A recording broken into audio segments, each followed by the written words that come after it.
अगर आपके पास कोई व्यक्ति है और आपको ये कह दे कि मैं आपको 1 महीने में फर्स्ट डिवीज़न करा दूंगा, तो आप यकीन करेंगे? नहीं करेंगे, क्योंकि आपको भी पता है कि बिना मेहनत के, हमारे बिना मेहनत किए कुछ भी नहीं हो सकता है ना। लेकिन अगर आपको एक प्रॉपर गाइडेंस मिल जाए जिससे आपको 1 महीने किस तरह तैयारी करनी है इसके बारे में चर्चा की जाए, तो आई नो दैट कि आपके लिए गोल्डन ट्रिक साबित होगा। तो आज के इस वीडियो में आपको ऐसे कुछ ट्रिक्स बताऊंगा जो सब टिप्स को अपना करके आप वाकई में 1 महीने में फर्स्ट डिवीज़न लायक तैयारी कर सकते हो। क्या क्या करोगे, चलिए आज के इस वीडियो में जानते हैं। सो फर्स्ट ऑफ ऑल, पहला जो आपको काम करनी है अगर आप चाहते हो फर्स्ट डिवीज़न लाने के लिए 1 महीना में, तो आपको यार अभी क्वेश्चन बैंक को खरीद लेना है। ठीक है, question bank and model paper दोनों को ले लेना है। अब आप कहोगे कि क्या दोनों को रटें, यही ये तो सब बता रहे हैं। तो हमारा इसमें नया ये बात है कि अभी आपको ये दोनों को तो एक अलग टाइमिंग देना है पढ़ने के लिए, और उसके साथ साथ एनसीईआरटी का भी एक अलग टाइमिंग देना है। अगर आपका एनसीईआरटी अभी तक पूरा क्लियर नहीं हुआ है तो अभी एनसीईआरटी को हम ये नहीं करें पूरा तरह से क्विट कर दो, पूरा खत्म ही कर दो, है ना। क्योंकि एनसीईआरटी में बहुत से चीज़ें होंगे जो बहुत, ऐसा बात नहीं कि सिर्फ स्टार्टिंग के लेसन से ही पूछता है क्वेश्चन। एग्जाम में क्वेश्चन पीछे से भी आते हैं। देन अगर आपको ऐसा लग रहा है कि अभी मेरा तैयारी नहीं हो पाया ज़्यादा, तो आप एनसीईआरटी के किताबों को भी पकड़े रहो, लेकिन एक निश्चित टाइम के लिए। जैसे में टाइम क्या हो जाएगा, जैसे 5 बजे शाम से लेकर के 10 बजे रात तक आपको सिर्फ question bank then model paper पढ़ना है। सुबह या फिर दोपहर के समय एनसीईआरटी बुक पढ़ना है। ठीक है, तो पहले आप ये टाइमिंग मान लो कि हमको कौन टाइम कौन सा बुक पढ़ना है।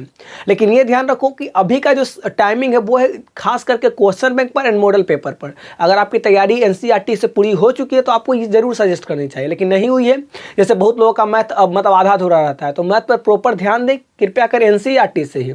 बाकी सब सब्जेक्ट के लिए आप एनसीईआरटी का बुक देख लें, या फिर क्वेश्चन बैंक देख लें, या फिर मॉडल पेपर, या फिर टीचर्स का नोट। ठीक है, लेकिन हाँ, एनसीईआरटी मैथ के लिए स्पेशली सिर्फ और सिर्फ जो बुक है वही। ठीक है, उसके लिए मैथ के लिए आप कोई भी रूल नहीं साबित होता है। हाँ, सूत्र वगैरह आप किसी तरह याद कर सकते हो।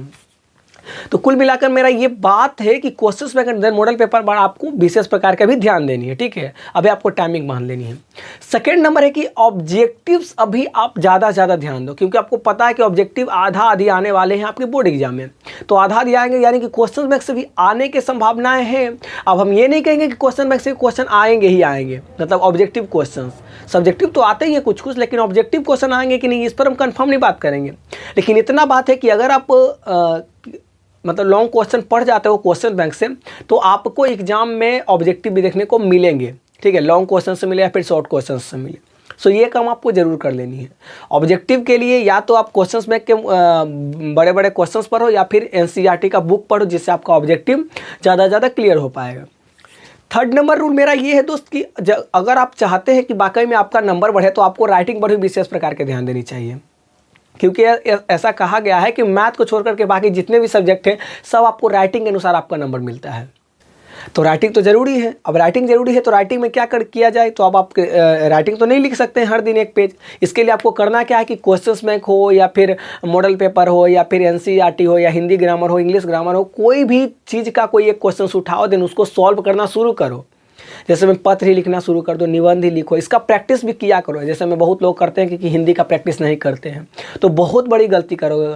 हर एक दिन एक मॉडल पेपर को कम से कम याद कर जाओ। अगर एक मॉडल पेपर के एक सेट को नहीं याद कर पाते हो, तो कम से कम लघु उत्तरीय जितने उसको याद कर जाओ, दीर्घ उत्तरीय जितने उसको याद कर जाओ। ठीक है, या फिर ऑब्जेक्टिव जितने सबको देख जाओ।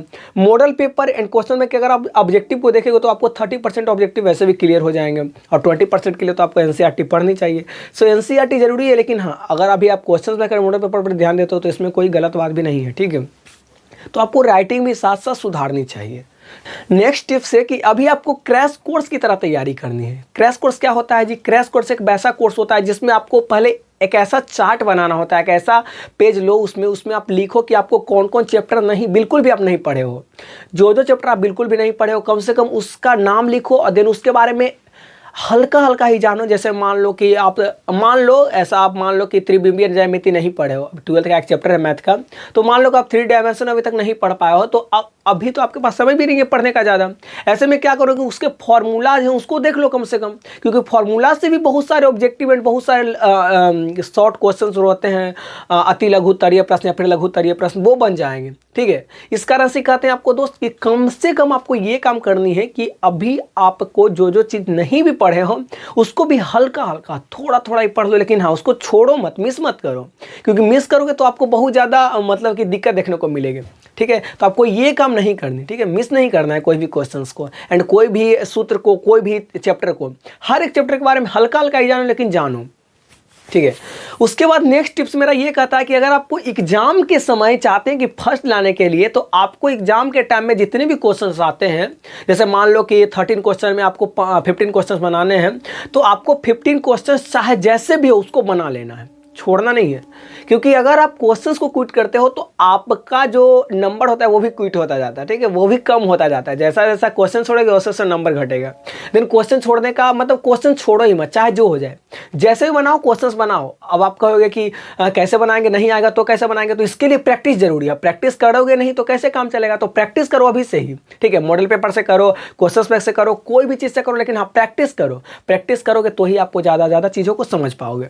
तो आई होप आज के इस वीडियो में आपको ये सब टिप्स अपना करके 1 महीने में 7 फर्स्ट डिवीजन लाने लायक टिप्स बता पाएंगे। अगर वीडियो पसंद आई हो तो यार लाइक कर देना, और अगर आपके मन में कोई भी डाउट हो तो यार कमेंट मारो, क्योंकि अभी आपके अनुसार ही वीडियो जाने के चांसेस बन सकते हैं। ठीक है, तो प्लीज़ कमेंट बॉक्स में कमेंट मारो एंड अगर वीडियो पसंद आई हो तो लाइक कर देना, चैनल को सब्सक्राइब कर लेना। मिलते हैं कल के वीडियो में, तब तक के लिए जय हिंद, जय भारत, वंदे मातरम।